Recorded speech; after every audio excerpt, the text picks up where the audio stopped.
بسم اللہ الرحمن الرحیم۔ ناظرین کرام السلام علیکم۔ 8 مارچ کی رات 12 بجے ہیں ٹورنٹو میں، اور پاکستان میں صبح کے 9 بجے ہیں، اور 9 مارچ شروع ہو چکی ہے۔ آج اپنا ویلاگ لے کر حاضر ہوں۔ توصیف سید میرا نام ہے، اور آپ دیکھ رہے ہیں Urdu Globe T V Canada Pakistan. آج کی اہم خبریں، اس پر ہم گفتگو کریں گے۔ سب سے اہم خبر تو پہلی یہ ہے کہ پاکستان نے سعودی عرب کو طویل مدتی جو اقتصادی تعاون کی ہے، اس کی کچھ درخواستیں 6 یا 7 پیش کی ہیں، اور جو موجودہ $5 ارب کے ذخائر ہیں ان کو 10 سال کی مدت کے لیے تبدیل کرنے کی ایک درخواست کی ہے۔ اور تیل جو ہے وہ اس کی ادائیگی جو کرنی ہوتی ہے وہ مؤخر کرنے کی ایک سہولت مانگی ہے، اور بیرون ملک جو پاکستانیوں کی رقوم کی ایک سیکورٹی کہہ لیں، وہ اس کا ایک عمل جو ہے وہ پاکستان نے ان سے درخواست کی ہے کہ ہماری یہ مجبوری اس وقت ہے۔ تو اس کے ساتھ ساتھ بین الاقوامی سرمایہ کاری اور جو بانڈز تھے سکک کہہ لیں، اس کے لیے ضمانت، اور ایگزم بینک کے لیے رعایتی پروگرام کے تحت ٹیکس اصلاحات شامل ہیں، اور آئی ایم ایف کا قرض اور بینک گارنٹی میں چھوٹ کی تجویز بھی دی گئی ہے۔ تو پاکستان نے سعودی عرب کے سامنے طویل مدتی اقتصادی تعاون کی کئی درخواستیں پیش کی ہیں، جن میں چھوٹے عرصے کے $5 ارب کے ذخائر کو 10 سال کے لیے طویل مدتی سہولت میں تبدیل کرنا، اور ڈیفر یعنی ملتوی کرنا، یا ادائیگی کے تحت تیل کی سہولت کو $1 ارب سے بڑھا کر $5 ارب کرنا، اس کی مدت میں اضافہ شامل ہے۔ تو پاکستان کے معاشی حالات مشکل ہیں۔ پاکستان نے صورتحال سے پریشان ہو کر، ظاہر ہے ایک سعودی عرب سے ہماری خاص دوستی ہے، لیکن اس کے عوض سعودی عرب جو ہے وہ کیا پاکستان سے طلب کر رہا ہے؟ ظاہر ہے اس وقت اس کو اپنی بقا کی، اپنی سیکورٹی کی، اپنے معاشی حالات کی بھی فکر ہے، لیکن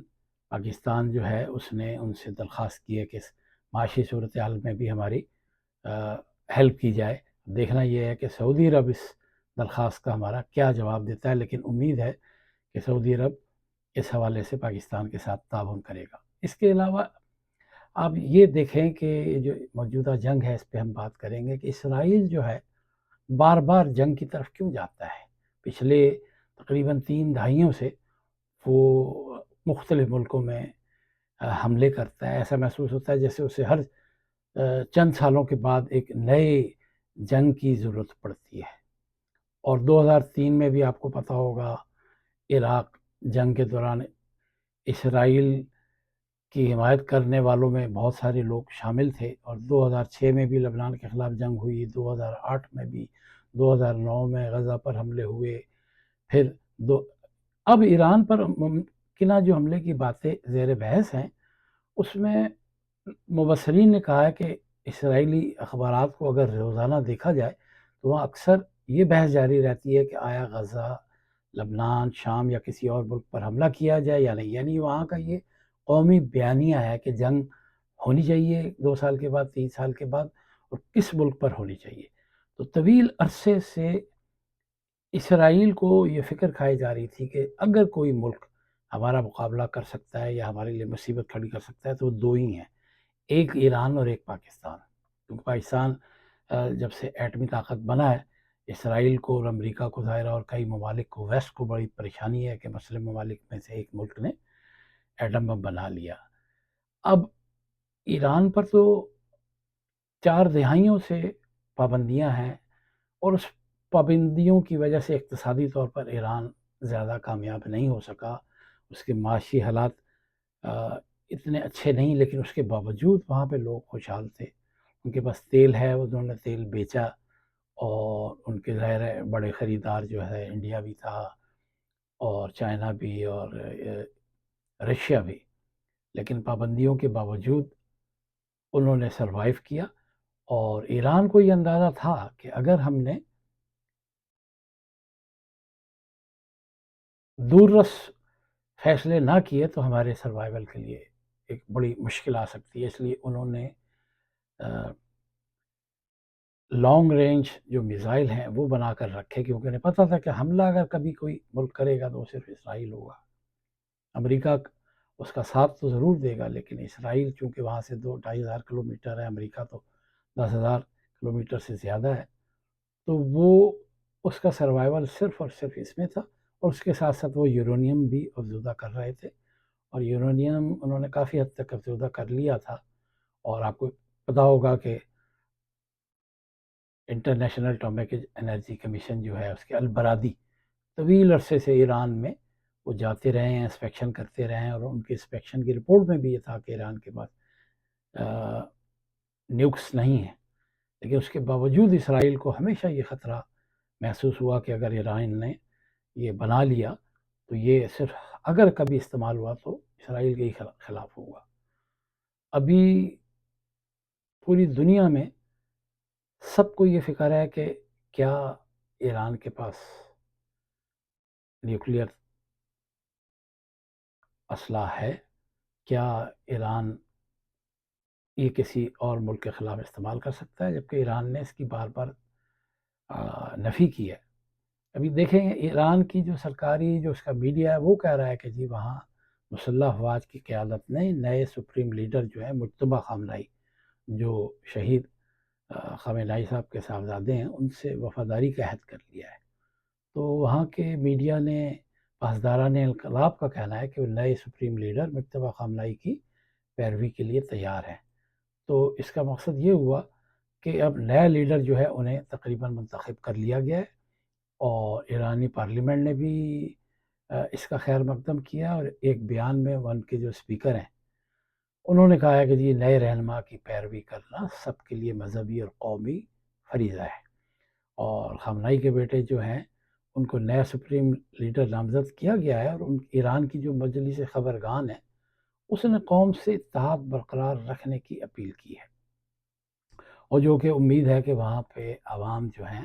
وہ سوائے چند فیصد کے جنہوں نے پچھلے مہینے اور 2 مہینے پہلے مظاہرے کیے تھے، اس کے علاوہ قوم جو ہے وہ 95% جو ہے وہ میرے اپنے خیال کے مطابق اپنے لیڈر کے ساتھ کھڑے ہیں۔ بہت کم تعداد ہے، اور ان تعداد کو بھی اکسانے والے ظاہر غیر ملکی عناصر ہیں، پراکسیز ہیں مختلف ملکوں کی۔ بات ہم کر لیتے ہیں کہ دنیا میں جو ہجرت ہوتی ہے وہاں کے حالات، معاشی حالات، ان ممالک کے حالات۔ میں ایک یہ بڑی حیران کن خبر آپ سے شیئر کر رہا ہوں کہ نیوزی لینڈ میں جو ہے، جو بڑا پرامن ملک ہے، وہاں پہ بے شمار تارکین وطن آئے، تو میرا اپنا خیال ہے کہ وہاں پر بھی تارکین وطن کی تعداد میں بہت اقتصادی مشکلات آئیں، معیشت کمزور ہوئی، اور ہزاروں وہاں کے جو شہری ہیں منتقل ہو رہے ہیں، زیادہ تر وہاں سے لوگ آسٹریلیا منتقل ہو رہے ہیں، کیونکہ آسٹریلیا وہاں سے بہت نزدیک ہے۔ کہا یہ جا رہا ہے کہ جی پچھلے 4 برس میں 30 سے 50 سال کی عمر کے جو لوگ ہیں ان کی ہجرت جو ہے وہ 2 گنا ہو گئی ہے۔ اور نیوزی لینڈ کی سابق وزیر اعظم جو تھی، آپ کو یاد ہوگا جیسنڈا آرڈن، وہ بھی حالیہ برسوں میں ملک چھوڑ کر بیرون ملک منتقل ہو گئی ہیں، اور وہ اپنے خاندان کے ساتھ آسٹریلیا کے شہر سڈنی منتقل ہوئی ہیں۔ ماہرین کا کہنا ہے کہ وہ بڑھتی مہنگائی اور کمزور معیشت اور محدود روزگار کے مواقع کے باعث نیوزی لینڈ کے شہری جو ہیں وہ ہجرت کرتے ہوئے نظر آ رہے ہیں۔ پاکستان میں اور پوری دنیا میں پیٹرولیم مصنوعات کی قیمتوں میں جو اضافہ ہوا اس سے لوگ بہت پریشان ہیں، ظاہر ہے بہت سارے ممالک میں بہت کم پرائسز بڑھی ہیں، لیکن سب سے زیادہ جو پرائسز بڑھی ہیں وہ پاکستان میں بڑھی ہیں، اور یہ پاکستان میں ہر حکومت کی روایت رہی ہے، چاہے یہ پیپلز پارٹی کی حکومت ہو، یہ مسلم لیگ کی حکومت ہو، یہ پی ٹی آئی کی حکومت ہو، اور پھر متحدہ مجلس عمل کی حکومت ہو، یا مسلم لیگ کی دوبارہ حکومت ہو۔ شہباز شریف کی حکومت میں بھی بہت تیزی سے قیمتیں بڑھائی گئیں، اور 1.5 ماہ سے کم عرصے میں تقریباً 148 روپے فی لیٹر کا اضافہ کیا گیا ہے، جس سے لوگوں کا زندہ رہنا مشکل ہو گیا۔ اس وقت لوگوں کو صرف اور صرف پیٹرول اور بجلی کے بل پورے کرنے کے لیے 12 12 گھنٹے محنت کرنی پڑ رہی ہے، اس کے باوجود ان سے سروائیو نہیں ہو رہا. ابھی اس میں ان کو اسکول کے بچوں کی فیسیں ہیں، ٹرانسپورٹ ہے، اور جن کا گھر کرائے کا ہے انہیں کرایہ دینا ہے، اور دوسرے بل ہیں، اور بے شمار ٹیکسز ہیں جو حکومت مختلف طریقوں سے لیتی ہے. ادویات ہیں، دکھ بیماری ہے اور کہیں جانا ہے. حکومت نے، کسی بھی حکومت نے آج تک عام آدمی کی بھلائی کے لیے کوئی قدم نہیں اٹھایا. جو لوگ یہ سمجھتے ہیں کہ جی کوئی ہمارا فلاں پسندیدہ لیڈر آئے گا اور وہ ہمیں اس مہنگائی سے نجات دلائے گا، تو وہ یہ ذہن میں نقش کر لیں کہ ایسا کچھ نہیں ہونے والا. جس شخص نے بھی مہنگائی کی پریشانی سے بچنا ہے، اس نے اپنے ذاتی طور پر خود کوشش کرنی ہے، اپنی آمدن میں اضافے کی کوشش کرنی ہے، بچوں کو پڑھائی کے ساتھ ساتھ کوئی ہنر سکھانا ہے، کمپیوٹر سے ریلیٹڈ چیزیں، یا ایسی پڑھائی جس کی اپنے ملک یا دنیا بھر میں ڈیمانڈ ہو، صرف بچوں کو وہ پڑھانا ہے. اور آپ یہ دیکھیں کہ 35 دنوں میں پیٹرولیم مصنوعات کی جو ہے قیمتیں 4 بار بڑھائی گئی ہیں. یعنی 31 جنوری سے اب تک پیٹرول 68 روپے، ہائی سپیڈ ڈیزل 78 روپے اور مٹی کا تیل 93 روپے یعنی فی لیٹر مہنگا کیا گیا ہے. پیٹرولیم مصنوعات کی قیمتوں میں مسلسل 147 اضافے کے باعث شہری مہنگائی کی جو نئی لہر ہے اس کی لپیٹ میں بری طرح آ چکے ہیں، اور جس کا براہ راست اثر متوسط طبقے پر ہے، غریب آدمی پر ہے. جو موٹر سائیکل چلانے والے ہیں ان کے لیے، چھوٹی گاڑیاں چلانے والے ان کے لیے، محدود آمدنی حاصل کرنے والے ان لوگوں کے لیے ہے. اور مسلسل قیمتیں بڑھتی جا رہی ہیں، اور حکومت نے 1.5 ماہ سے کم مدت جو ہے اس میں پیٹرولیم مصنوعات کی قیمتوں میں 4 بار اضافہ کیا ہے، جو کہ ایک بہت بڑی زیادتی ہے. کوئی بھی حکومت ہو، اسے اس سے غرض نہیں ہے کہ عوام کہاں سے دیں گے. کہا یہ جا رہا ہے کہ اس تقریباً مفتاح اسماعیل صاحب نے آج کہا ہے کہ ان 3 مہینوں میں حکومت کو 18 سے 20، میرا خیال ہے کہ انہوں نے زیادہ کہا ہے، 18 سے 20 ارب روپے حکومت کو آئیں گے. میرا خیال ہے کہ یہ 1800 ارب ہوگا، اور حکومت کو تو فائدہ ہو جائے گا، لیکن غریب آدمی جس کی محدود آمدن ہے اس کے اخراجات اگر 20% بڑھ جائیں تو آمدنی وہی ہے تو وہ 20% کہاں سے لائے گا، کس سے لے گا؟ یہ ایک افسوسناک بات ہے. باقی رہی بات کہ ایران، اسرائیل، امریکہ کے درمیان جو جاری جنگ ہے، آپ کو پتہ ہوگا کہ یہ کوئی عام واقعہ نہیں ہے. تینوں یعنی امریکہ بھی، اسرائیل بھی اور ایران بھی تقریباً 3 سے 4 عشرے سے، 3 دہائیوں سے ایک منصوبہ بندی تھی ان کی، ایک حکمت عملی تھی، ایک سوچ تھا، ایک نظریہ تھا، ایک پلاننگ تھی. اسی کے تحت انہوں نے اپنے دفاع کے لیے، اور اسرائیل نے تو ظاہر ہے دفاع تو نہیں کرنا، اس نے تو ہمیشہ جارحیت کرنی ہے، امریکہ نے بھی جارحیت ہی کرنی ہے. تو ایران گزشتہ 2 دہائیوں سے خاص طور سے ایک طویل اور تھکا دینے والی جو غیر روایتی جنگ ہے، وہ اس کی تیاری اس لیے کر رہا تھا کہ اس کو پتہ تھا کہ اسرائیل ہمارے ساتھ وہ سلوک کرے گا جو اس نے غزہ میں بھی لوگوں کے ساتھ کیا ہے. بات یہ ہے کہ ایران کی حکمت عملی اب کامیابی کی صورت میں سامنے تو آ رہی ہے کسی حد تک، لیکن وہ غیر روایتی طریقوں سے خطے میں امریکی اسرائیلی اثر و رسوخ جو ہے اس کی بنیادیں تو ہلا رہا ہے. آبنائے ارمس کی بندش اس کا ایک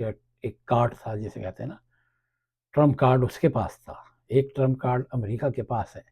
لیکن ایران کے پاس جو ٹرمپ کارڈ ہے وہ آبنائے ارمز ہے. وہ خلیجی ممالک کے لیے توانائی کا جو وہاں پہ ڈھانچہ ہے اس کو اس نے نشانہ بنایا، اور متحدہ عرب امارات، آپ کو پتہ ہے، قطر، بحرین، کویت اور امریکی فوجی اڈوں، سفارت خانوں اور فوجی تنصیبات پر شدید میزائل حملے کیے ہیں. اور اثاثوں کی تباہی اس بات کا ثبوت ہے کہ ایران ایک اعصاب شکن طویل جنگ کے لیے تیار ہے،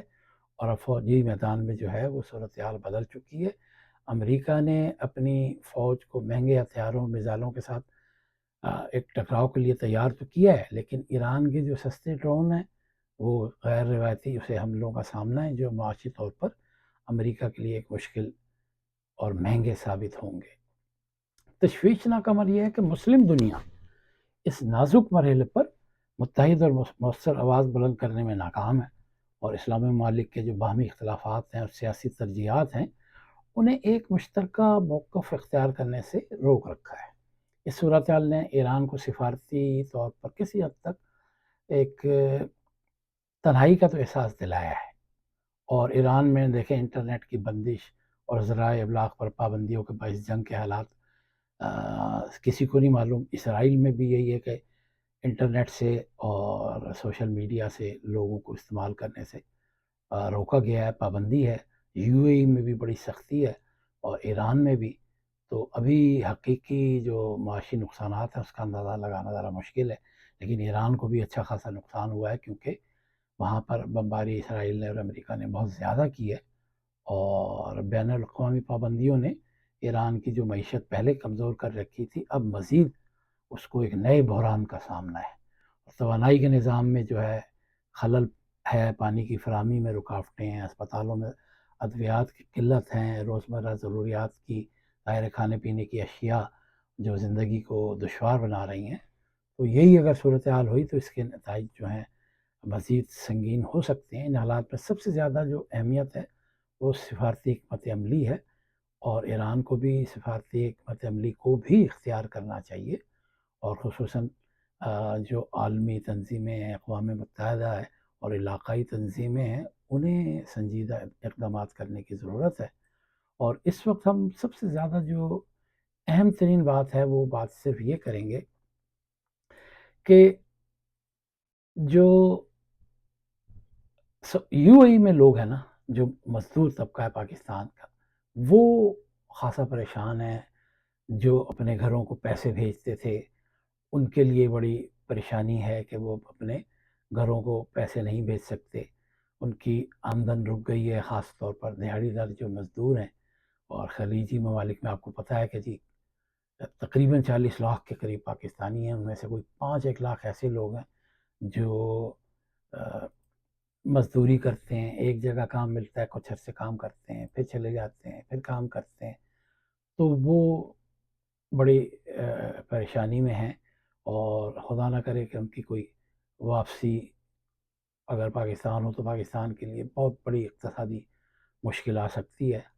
اور ایک طویل عرصے سے متحدہ عرب امارات کا تاثر ایک ایسے ملک کے طور پر جسے خطے میں پیش آنے والے دوسرے مسائل سے کسی حد تک مبرہ سمجھا جاتا تھا، تاہم اب لوگوں کو کچھ دن تو کام ملتا ہے، کچھ دن نہیں ملتا، پھر انتظار کرنا پڑتا ہے، اور لوگوں کی جو آمدنی ہے اس کا انحصار صرف مزدوری پر ہوتا ہے۔ وہاں پہ جو تعمیراتی کام ہے نا، وہ متحدہ امارات کی جو معیشت میں بڑا اہم ستون ہے،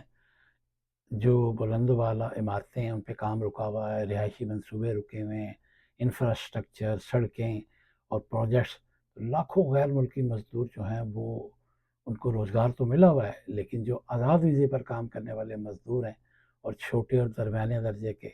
وہ منصوبے اب اس وقت رکے ہوئے ہیں، اور لوگوں کے پاس کام نہیں ہے، بڑے پریشانی ہے۔ لوگ سوشل میڈیا پر جا کر اپنی پریشانی کا اظہار کر رہے ہیں کہ ہمارے ساتھ یہ معاملات ہیں۔ اور علاقائی جنگ کا دیکھیں، پاکستان جنوب ایشیا اور مشرق وسطیٰ ایک بڑے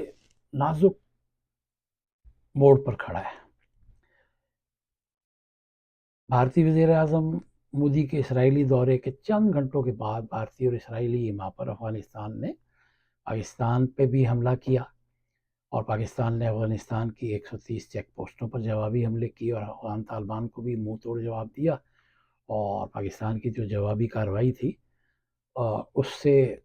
افغانستان پریشان تو ہوا ہے، لیکن انہوں نے دہشت گردی میں اضافہ کیا، اور نہ صرف اضافہ کیا بلکہ مزید دھمکی بھی دی۔ تو اب پاکستان ایک طرف تو افغانستان سے الجھ رہا ہے، اور ایک طویل عرصے سے کئی دہائیوں سے پریشانی کا شکار ہے۔ 40 لاکھ افغان لوگوں کو اپنے ملک میں پناہ دی گئی، اور انہوں نے پاکستان کو، یہ وہی والی بات ہے کہ جس پہ بھی آپ احسان کرو پھر اس کا شر تو وہ آپ کو نقصان پہنچائے گا۔ یہ عام زندگی میں بھی ہم کسی بھی اس پر مختصر ولاگ کریں گے کہ جب بھی کوئی کسی بھی شخص کو، کسی بھی قوم کو، کسی بھی علاقے کے لوگوں کو، گروپس کو کوئی فائدہ پہنچائے گا، یہ 100% طے ہے کہ وہ تھوڑے عرصے کے بعد اپنے محسن کو ضرور ڈسے گا۔ اس لیے اس وقت ہمیں جو پریشانی ہے وہ ظاہر ہے ایک پاکستان کی معیشت کی ہے، لوگوں کی ہے، خطے کی ہے، ایران کی ہے اور پورے خلیجی ممالک کی ہے، اور اس وقت پاکستان جو ہے اس پہ بڑی ایک ذمہ داری ہے۔ ایک ایران کو بھی تنہا نہیں چھوڑا جا سکتا، اور سعودی عرب کے لیے بھی پاکستان نے معاہدہ بھی کیا، اور ہمارا اس سے ایک رشتہ بہت عقیدت کا رشتہ ہے۔ تو اگلے ولاگ میں ہم آپ کو مزید جنگ کے حوالے سے بھی اور جو دنیا میں معاملات چل رہے ہیں اس سے آگاہ رکھیں گے۔ توصیف سید کو اجازت دیجیے۔ اللہ